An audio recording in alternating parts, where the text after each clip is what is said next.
What's up, geeks and gamers? It's Jeremy coming to you with another video, and today we are going to review Ant-Man and the Wasp. So, Ant-Man and the Wasp, the sequel to Ant-Man, a follow-up to Civil War, and they remind you of that quite often in this movie, and that's a good thing. But I was a big fan of Ant-Man. I love Paul Rudd. I really appreciate watching his career continue to evolve, going from the guy who was dating Phoebe on Friends into the 40-year-old virgin where he was super depressed about his ex-girlfriend, and now seeing him lead big-budget superhero movies and hanging out with the Avengers. It's really cool, and I'm really happy for him, and he's a really likable guy. And then we have Evangeline Lilly coming in as the Wasp in this movie, and I'm a big fan of Evangeline Lilly, coming from Lost.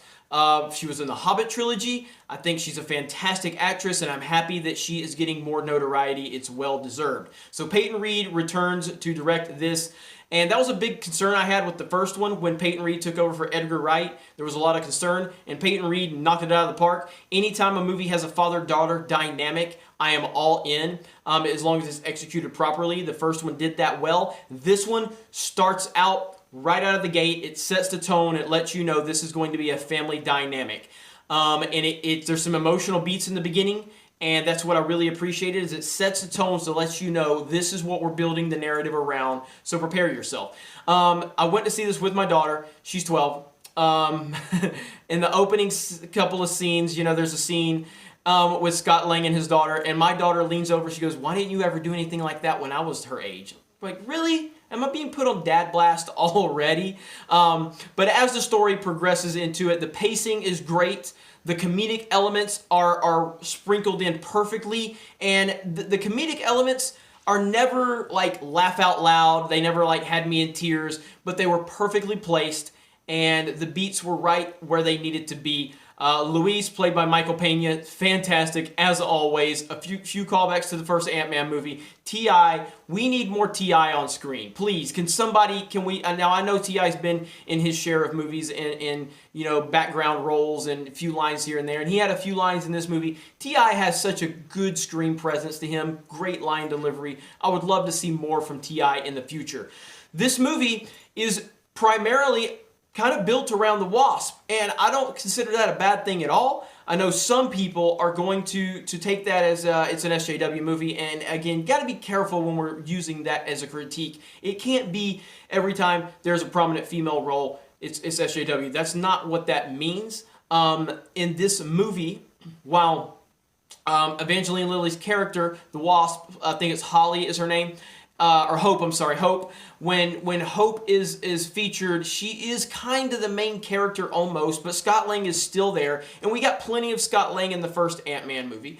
Plenty of character development there. We don't do a lot of focusing on Scott Lang, the character in this movie, but we did get enough Scott Lang / Ant-Man. But Hope is the focus kinda in this movie, and she kinda steals the show, at least for me.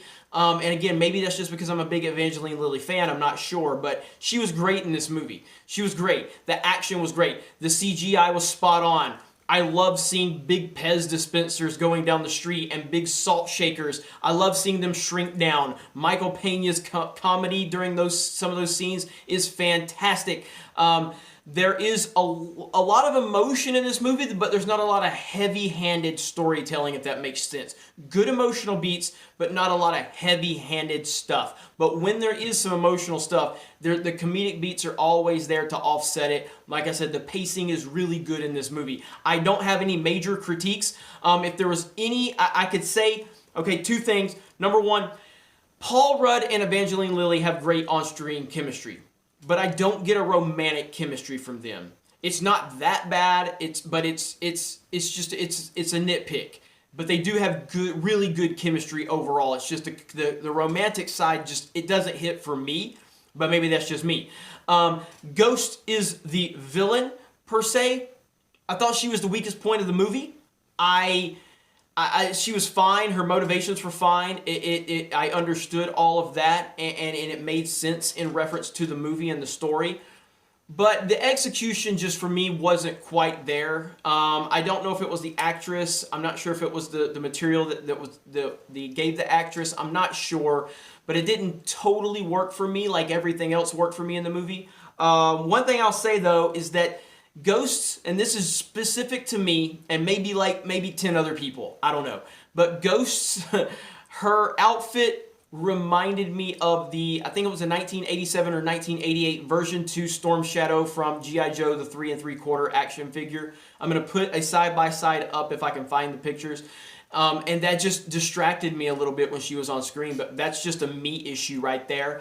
But it was very eerily close to that outfit, and I thought that was kind of cool, but kind of distracting at the same time. Laurence Fishburne, actually, all right, so my DCEU fans are going to get mad at me for this. Laurence Fishburne was better and more effective in this movie than he was as Perry White in Man of Steel.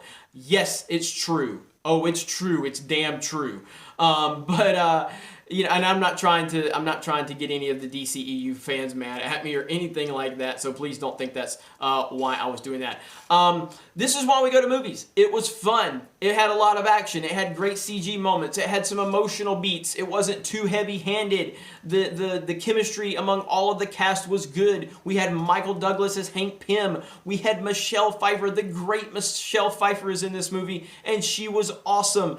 I had no real problems with this movie. The Stan Lee cameo was awesome. One of my favorite Stan Lee cameos to date. So please, especially right now with everything going on, this cameo was so good, and with everything that's going on with Stan Lee right now, it was nice to see. Yeah, overall, I really enjoyed this movie. It's not a great movie. It's not Infinity War. It's not The Winter Soldier. It's not Civil War. It's not Guardians of the Galaxy. But it is a solid entry into the MCU. And Peyton Reed did another great job, just like he did on the first Ant-Man. I still prefer the first Ant-Man, because the first Ant-Man did a little more character development with Scott Lang, and there was more of that father-daughter dynamic to me in that one. But still, this movie was really good, really solid. I'm going to give this movie a 7.5 out of 10. I highly recommend it. It's a lot of fun.